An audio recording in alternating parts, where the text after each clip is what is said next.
Você manteve tudo funcionando, e isso é o mais notável de tudo. Sempre faz com que todos deem o melhor de si de muitas maneiras. Não foi anunciado com trombetas.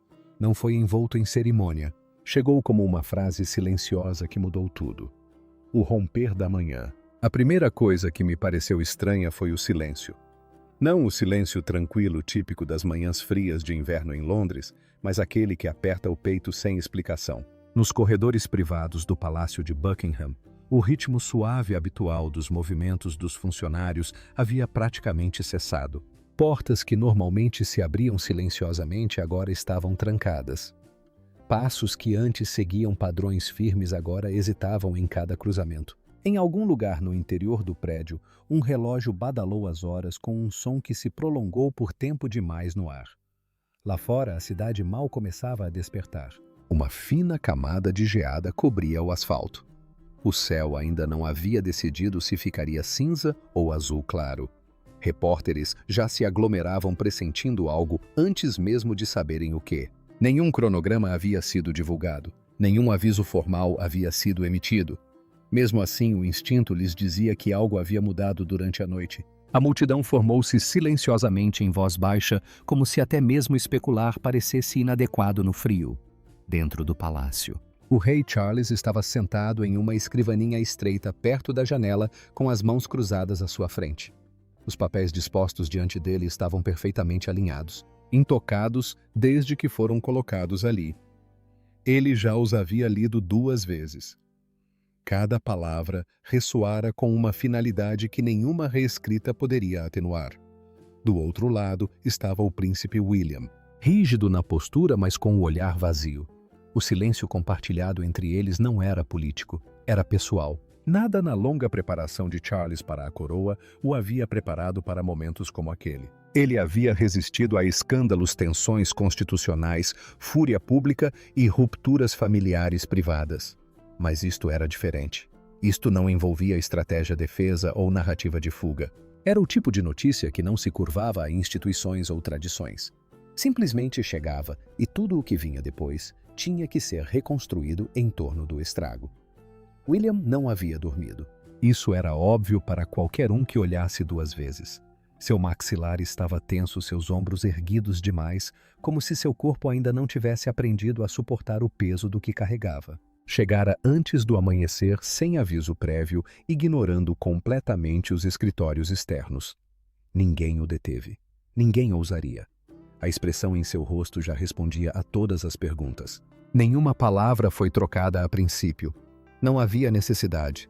A confirmação já havia sido dada horas antes a portas ainda mais reservadas do que aquelas. Os médicos falaram em termos cautelosos, mas que não deixavam margem para mal-entendidos. Os assessores aguardavam nas extremidades da sala como sombras que não pertenciam àquele lugar. Quando a sala finalmente se esvaziou, restaram apenas 2 homens, um pai e um avô, um futuro rei e um rei em exercício, unidos não pela coroa, mas pela mesma constatação insuportável. Exatamente às 6h07 da manhã, a decisão foi tomada sem debate, sem negociação, simplesmente reconhecida. A confirmação seria divulgada não mais tarde, não após cuidadosa encenação. Seria divulgada assim que se pudesse encontrar uma linguagem que não traísse a verdade e não violasse o que restava da privacidade da família. Este não era um escândalo a ser abafado. Esta era uma realidade a ser honrada. O gabinete de comunicações do palácio foi acionado sem a habitual sequência de instruções. Não havia etapas ensaiadas, apenas as exigências legais do anúncio e a obrigação moral da discrição. Rascunhos circulavam silenciosamente de mesa em mesa. As palavras eram ponderadas com uma reverência incomum. Cada frase parecia carregar mais do que informação. Carregava consequências. Para além das salas formais, o efeito dominó começou. Os funcionários notaram primeiro nos mínimos detalhes. Uma auxiliar sênior que parou no meio de um grito e fechou os olhos. Um segurança que se afastou para atender uma ligação e não voltou por vários minutos. Um gerente da residência que encerrou abruptamente uma reunião de rotina sem explicações. Em instituições como esta, as perturbações raramente se anunciam em voz alta. Elas se infiltram pelo comportamento. Quando a primeira notificação chegou à assessoria de imprensa externa, o sol começava a surgir acima dos telhados. A pálida luz de inverno deslizava pelos portões onde câmeras agora cobriam toda a rua. Ninguém ainda sabia o que estavam esperando. Apenas que algo havia quebrado o ritmo do dia antes mesmo de começar. Dentro de uma residência particular, em outro ponto da propriedade, Catherine permanecia fora de vista. Sua presença era percebida apenas pelo movimento silencioso dos funcionários e pelas portas fechadas que ninguém se aproximava sem instruções. A residência havia entrado em um modo que nada tinha a ver com protocolo e tudo a ver com proteção. William não a vira desde antes do amanhecer, não porque a distância entre eles tivesse aumentado, mas porque certos momentos exigem solidão antes que possam testemunhar algo. Quando a versão final da confirmação chegou ao rei Charles para aprovação, ele não corrigiu uma única palavra. Apenas segurou o papel por alguns instantes a mais do que o necessário. Então acenou com a cabeça uma vez. O gesto foi pequeno, definitivo, o tipo de movimento que encerra um capítulo, quer se esteja pronto para ele ou não. O público logo saberia que algo trágico havia sido confirmado. Eles analisavam o tom, o ritmo, a escolha de palavras. Procuravam pistas no que era dito e no que não era. Mas naquela sala silenciosa nada disso importava. O que importava era que o príncipe Louis, o elo mais jovem no futuro da coroa, agora se encontrava no centro de um momento que ninguém jamais desejou que fosse registrado na história. E quando as portas finalmente se abriram naquela manhã, não foi a cerimônia que primeiro invadiu o corredor. Foi o som da dor lutando para se mover dentro de paredes construídas para o poder.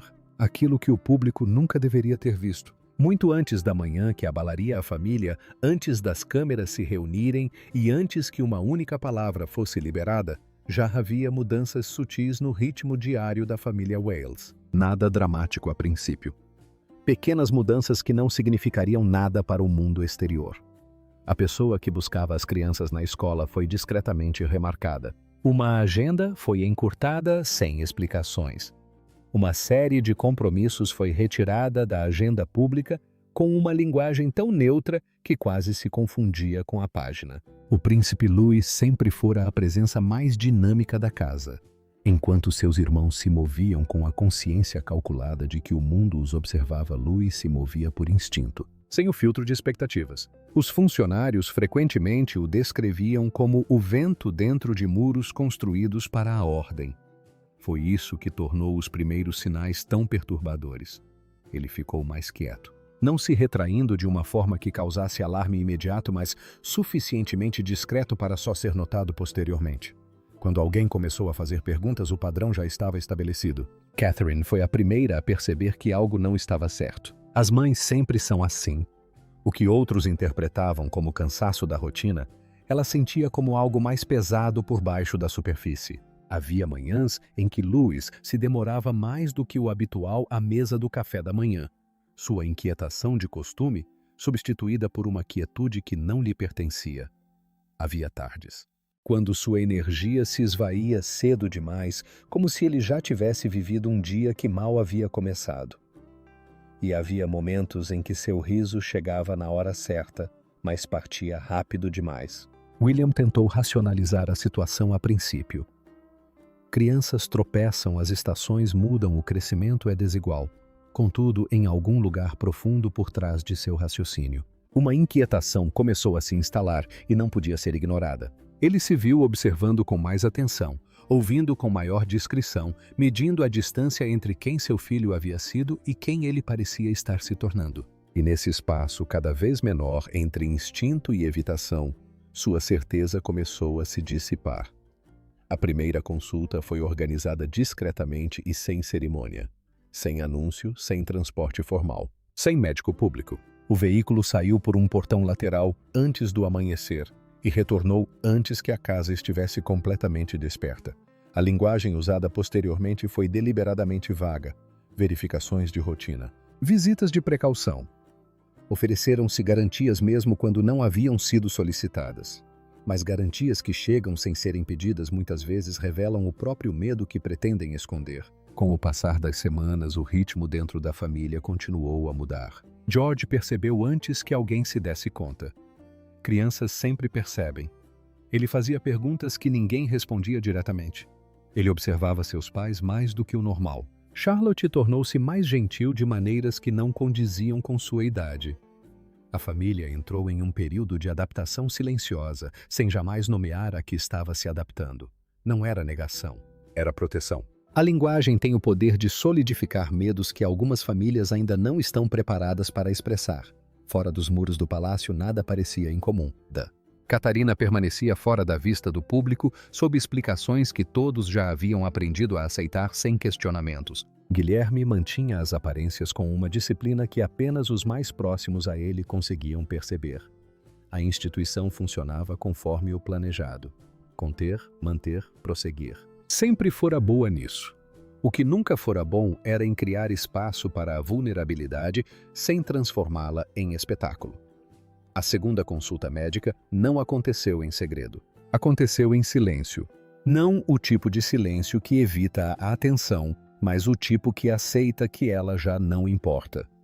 Os especialistas foram trazidos por rotas controladas, conhecidas apenas pelos assessores mais graduados.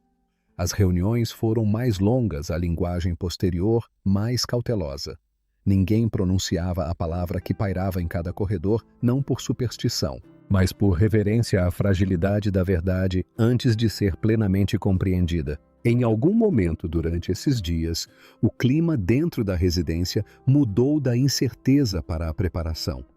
Os cômodos foram reorganizados, os horários foram flexibilizados. As medidas de segurança foram ampliadas não para fora, mas para dentro, com foco na privacidade em vez da exposição. Quando uma criança se torna o eixo em torno do qual giram todas as decisões, o mundo não se reorganiza ruidosamente, ele o faz com uma obediência silenciosa. William cancelou 2 compromissos sem dar justificativa. Um de seus conselheiros mais próximos quebrou a regra tácita e perguntou-lhe diretamente se algo estava errado. William não respondeu imediatamente. Quando finalmente o fez, não o fez com informações, mas sim com limites. Ainda não. Foi tudo o que ele disse. Bastou para encerrar a conversa e dar início a um fardo que o conselheiro carregaria sem jamais conhecer completamente. Quando chegou a hora da terceira consulta, a família já não fingia que era algo rotineiro. O médico falava com uma clareza que não se suavizava com gentileza. As possibilidades se reduziram. As opções foram discutidas com uma linguagem cuidadosa que buscava manter a esperança em uma mão e ao mesmo tempo reconhecer a realidade na outra.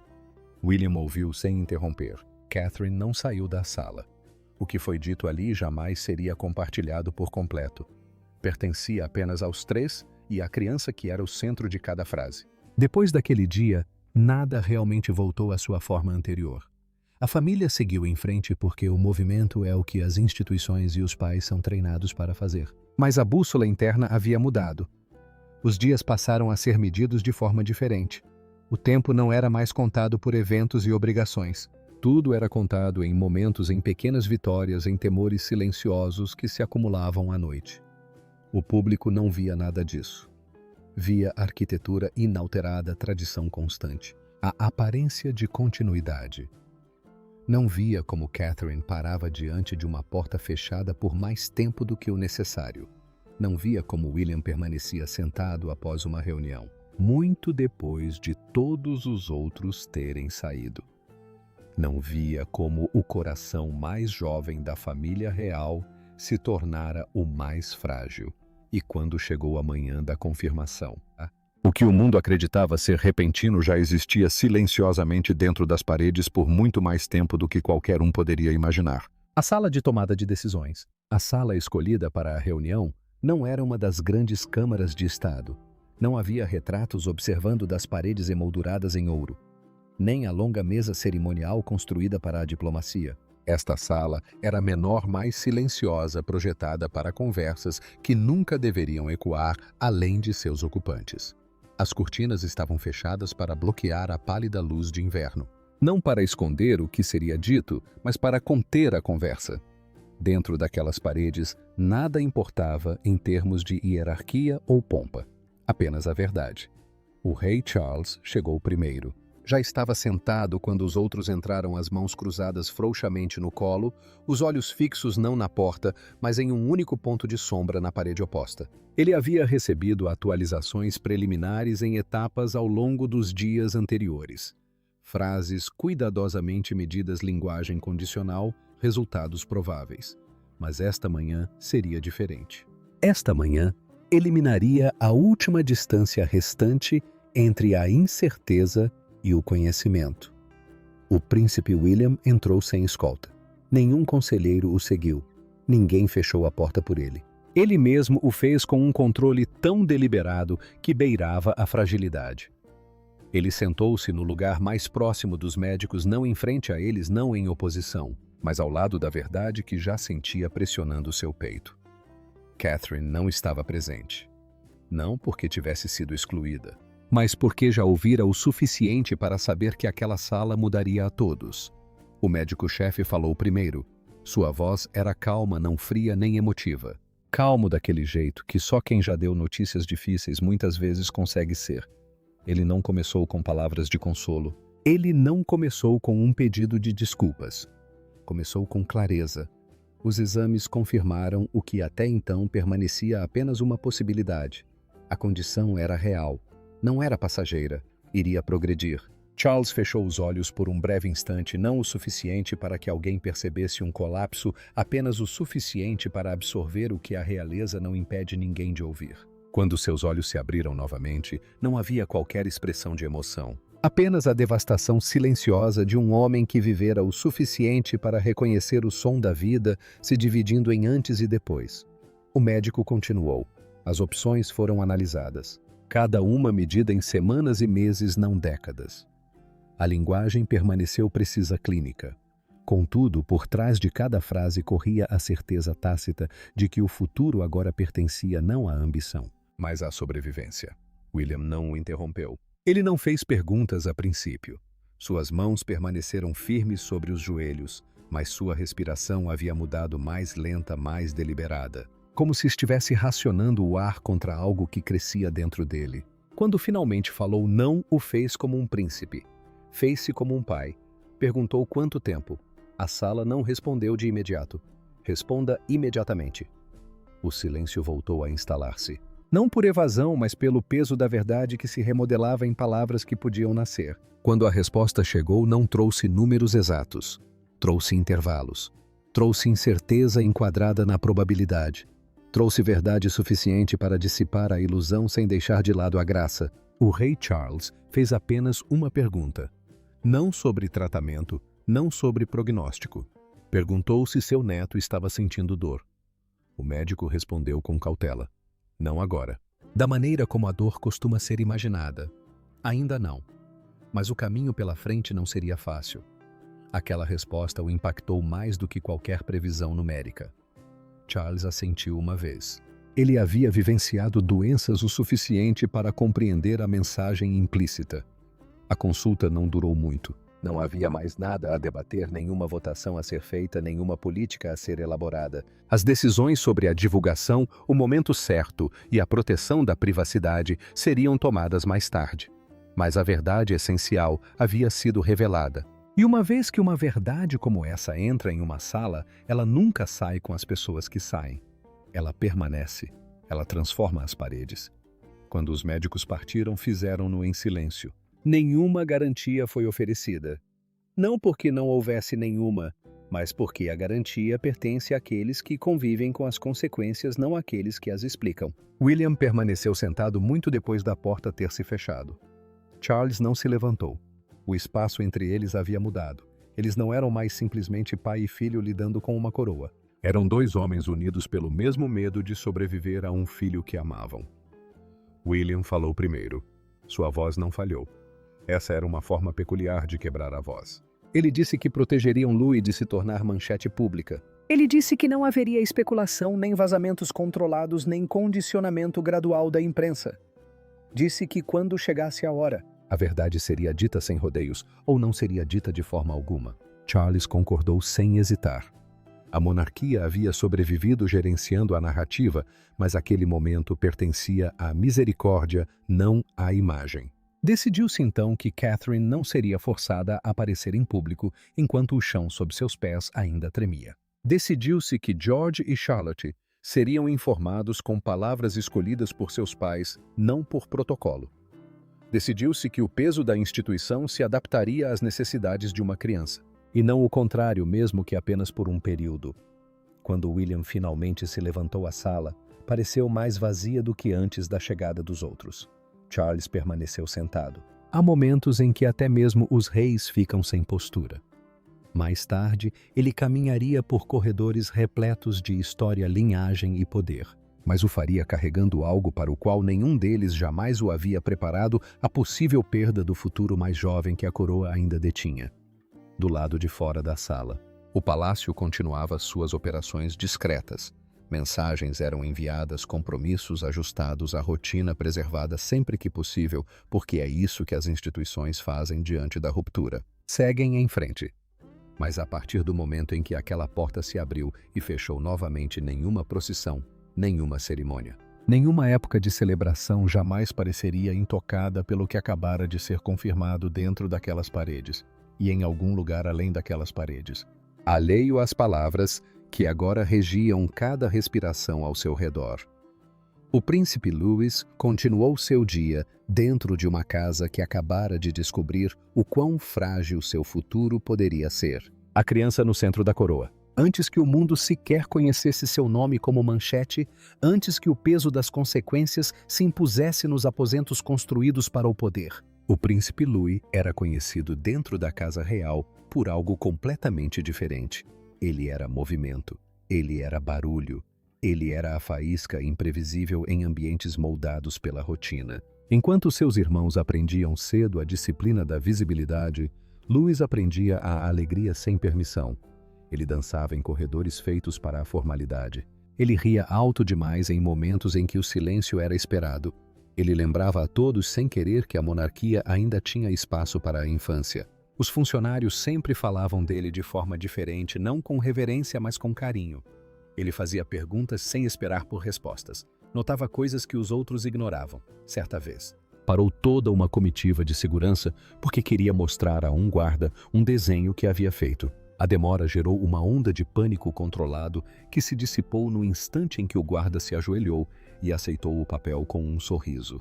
Momentos como esse viviam na memória silenciosa do palácio. Não registrados, não mensurados humanos.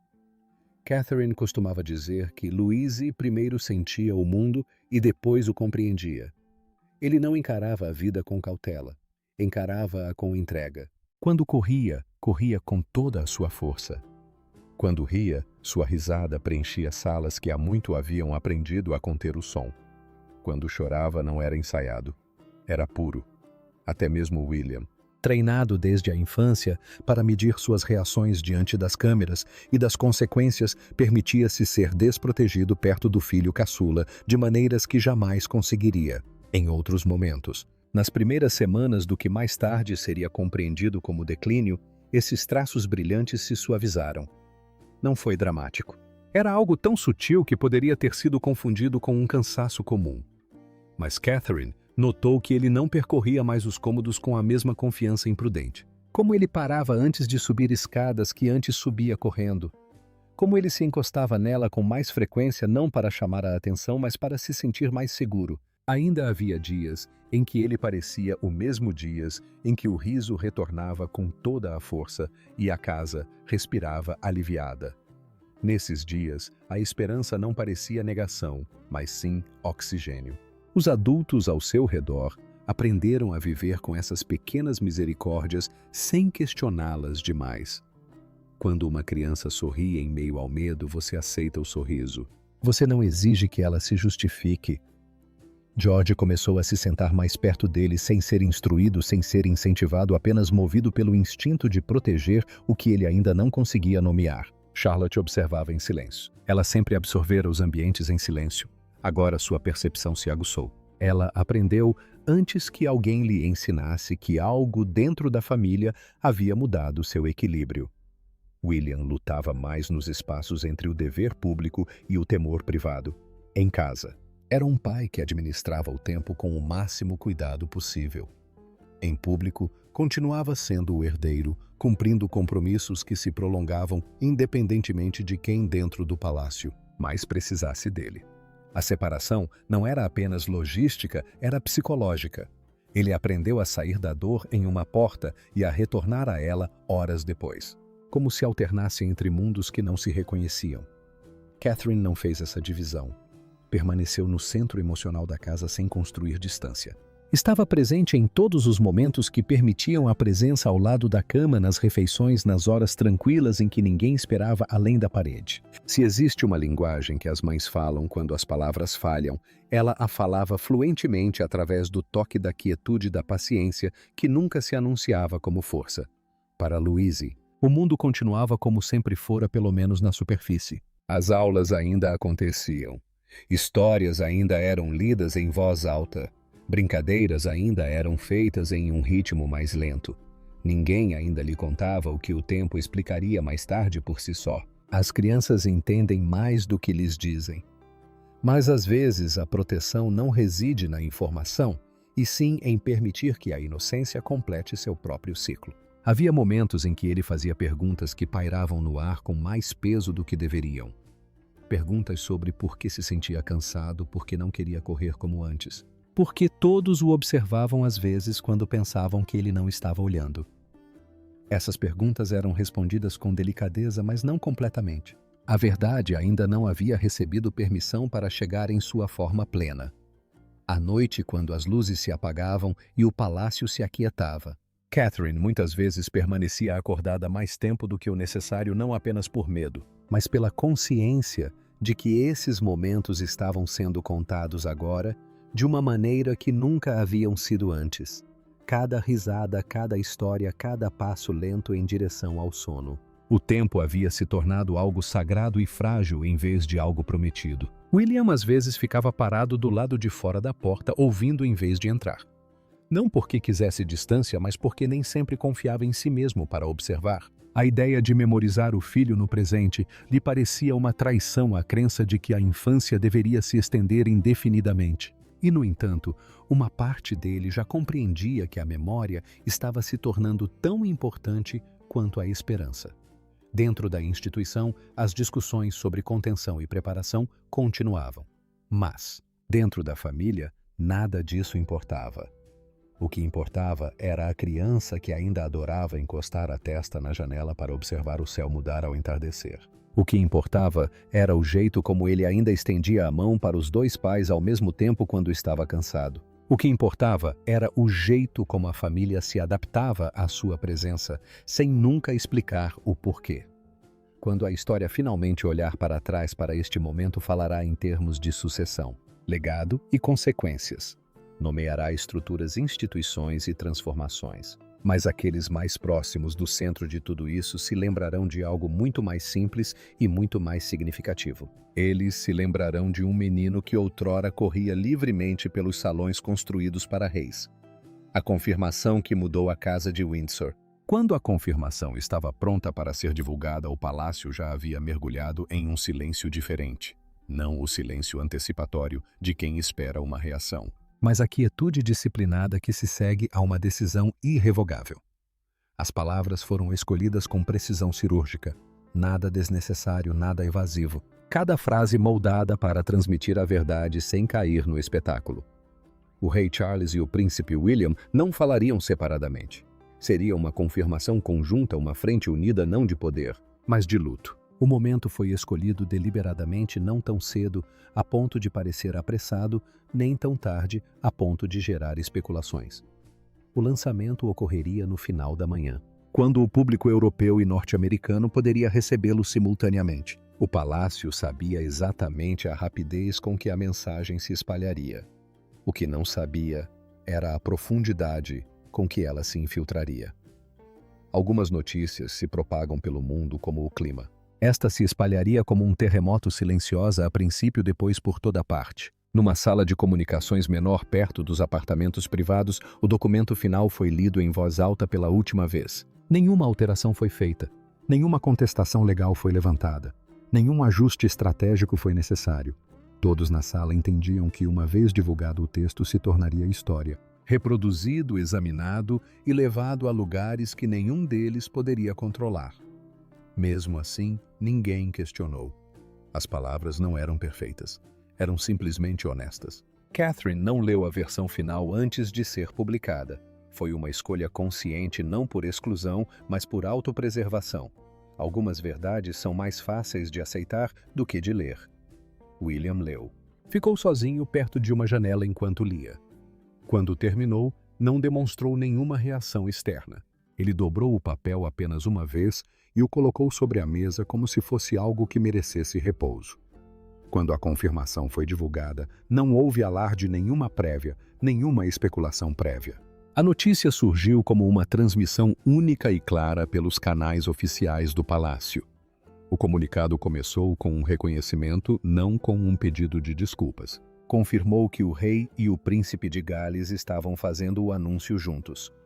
Afirmou que o príncipe Louis vinha enfrentando um problema de saúde grave que exigia cuidados e proteção contínuos. Confirmou-se que as recentes mudanças na rotina familiar haviam sido feitas em função dessa realidade. Terminou com um pedido de privacidade que não implorava por compaixão, mas a conquistou com contenção. A resposta foi imediata e global. As redações alteraram sua programação em segundos. Os âncoras olharam para as telas e depois para as câmeras com expressões que revelavam o peso do que acabavam de ler. As redes sociais não se transformaram em espetáculo, mas em uma quietude de outro tipo. Os ciclos habituais de zombaria e teorias da conspiração estagnaram diante da gravidade de uma criança cujo nome expressa diretamente a fragilidade. Dentro do palácio, ninguém comemorava a velocidade de disseminação. Apenas a observavam. Telas brilhavam silenciosamente em escritórios que permaneciam intocados havia horas. A AIDS assistia aos números subirem sem comentários. Os funcionários trocavam olhares que carregavam reconhecimento em vez de estratégia. Não era um momento para analisar o impacto. Era um momento para absorver as consequências. William e Charles não apareceram em público naquele dia. Não foram divulgadas fotografias nem foram gravados discursos. A instituição não tentou enquadrar o momento com imagens. Deixou que as palavras falassem por si. Isso por si só foi inédito. A monarquia sempre compreendera o poder da visibilidade. Naquele dia escolheu a ausência. Catarina permaneceu fora de vista. Sua presença era sentida apenas através do movimento discreto dos funcionários que se deslocavam com incomum cuidado pelos corredores próximos aos seus aposentos privados. Os mais próximos a ela compreendiam que a maternidade não exige testemunhas em seus momentos mais difíceis. O mundo viria depois. Por ora, só existia a família. Em outros setores da família real, as reações se desenrolaram discretamente. Camila cancelou compromissos agendados sem dar explicações. Assessores importantes cancelaram reuniões planejadas há muito tempo, como se a própria máquina estatal tivesse parado para respirar. Até mesmo os guardas nos portões se moviam de forma diferente, com uma delicadeza sutil que nada tinha a ver com protocolo e tudo a ver com reação humana, em todo o mundo. Pessoas que nunca tinham visto a criança se sentiram conectadas a ela por meio de uma rara vulnerabilidade compartilhada. Os comentaristas não debateram, mediram suas vozes. Não houve discussões sobre legado ou sucessão naquele dia, apenas reflexões sobre inocência e incerteza. A coroa, pela primeira vez, não era vista como um símbolo. Era vista como um símbolo de família. Para William, a libertação não trouxe alívio. Trouxe exposição. A verdade que fora mantida em segredo agora pertencia a milhões. Essa transição teve seu próprio custo emocional. Ele entendia a necessidade dela. Ele havia concordado com ela. Mas concordar não elimina a dor, apenas a atenua. E quando a onda inicial de reações passou e o mundo começou a processar o que havia recebido, a família retornou à realidade interior que nenhum comunicado de imprensa poderia alterar. Uma criança que ainda acordava todas as manhãs em meio à incerteza. Pais ainda aprendendo a lidar com a força sem saber por quanto tempo precisarão dela. Um avô ainda consciente de que títulos não protegem contra o tempo. A confirmação mudou tudo publicamente, mas, em particular, a transformação já havia ocorrido muito antes de o mundo sequer ouvir uma palavra. O que acontece depois de um silêncio como este? Após a confirmação ter percorrido o mundo e se consolidado na consciência pública, o palácio não voltou ao normal. Adaptou-se à ausência de uma forma que apenas instituições com longa memória sabem fazer. As agendas foram retomadas de forma modificada. As reuniões voltaram a ser realizadas com uma linguagem mais amena. Os planos prosseguiram sob a silenciosa compreensão de que algo irreversível agora pairava sobre cada movimento adiante. Para o rei Charles, o peso da situação recaiu de forma diferente de antes. Seu reinado já havia sido moldado por margens de tempo cada vez menores. A doença trouxe consigo um novo desafio à sua administração da coroa. Agora essa consciência ganhava uma nova dimensão. A incerteza sobre o que o futuro reservaria ao seu neto intensificava cada momento a sós que passava com a família. Ele não demonstrava isso publicamente. Ele carregava o fardo na quietude entre os deveres oficiais, momentos em que os reis finalmente têm permissão para serem avós. Para William, a transformação foi mais profunda e imediata. A linha entre futuro e presente se desfez. Ele sempre entendera a coroa como algo que o aguardava. Agora a entendia como algo que jamais poderia proteger o que mais importava. A mudança não foi drástica, foi interna.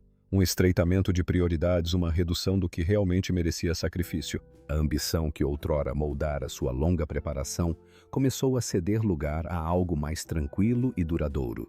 Catherine permaneceu o eixo silencioso em torno do qual a família girava. Sua força não se anunciava. Manifestava-se na repetição, na paciência. No heroísmo discreto de aparecer repetidamente quando a certeza havia desaparecido. Ela não ostentava espetáculo nem estratégia, apenas presença. E às vezes, a presença é a única forma de poder capaz de sobreviver ao desespero. George e Charlotte carregavam sua consciência de maneira diferente. Crianças não processam a tragédia na linguagem dos adultos. Elas a absorvem através das mudanças na atmosfera, pelo silêncio que toma conta dos cômodos, pela maneira como os adultos falam mais baixo. Eles não precisavam da verdade completa para entender que algo havia alterado a gravidade ao seu redor. Seus papéis como irmãos mais velhos se tornaram mais pesados de maneiras para as quais ninguém os havia preparado. Contudo, dentro desse peso, o instinto os guiava em direção ao cuidado. O próprio príncipe Louis permanecia no centro de cada cálculo tácito. Cada decisão era tomada em função do que ele podia suportar. Cada dia era encarado não como uma garantia, mas como uma dádiva. A família aprendeu a viver sem suposições a valorizar, sem fazer previsões a ter esperança, sem exigir que a esperança se justificasse por meio de promessas de permanência. No seio da instituição, começaram as conversas sobre continuidade com uma nova humildade. A sucessão sempre fora discutida em termos de inevitabilidade. Agora a questão era abordada com consciência da fragilidade. A mitologia da certeza que outrora se agarrava à coroa se desfez sob o toque da real vulnerabilidade humana. Pela primeira vez em muito tempo, a monarquia não se sentia intocável. Sentia-se mortal. Contudo, não se fragmentou diante dessa consciência. Reajustou-se. Há uma diferença entre colapso e transformação. O colapso apaga. A transformação remodela. A coroa não se esquivou de seus deveres. Aprendeu a se mover de forma diferente carregando o luto em sua estrutura. A história tem espaço para esse tipo de ajuste. Sempre teve. A atenção pública gradualmente diminuiu como sempre acontece. A indignação se dissipou. As manchetes rarearam. Novas histórias reivindicaram seu espaço na infinita rolagem do tempo. Mas a família permaneceu onde sempre estivera desde aquele primeiro turno silencioso meses antes. Dentro do ritmo lento e diário da incerteza e do cuidado, fora do alcance do espetáculo, dentro da permanência do amor, em algum lugar entre aquelas paredes, uma criança ainda observava o céu mudar a cada noite. Ainda estendia a mão para ambos os pais ao mesmo tempo. Ainda ria quando suas forças permitiam. O mundo talvez um dia meça esta fase em inúmeros resultados e legado. Mas dentro de casa, apenas os momentos importavam. E às vezes os momentos são o único legado que realmente sobrevive. Há histórias que se desenrolam ruidosamente, e há histórias que se desenrolam silenciosamente. Esta não é uma história de escândalo ou espetáculo.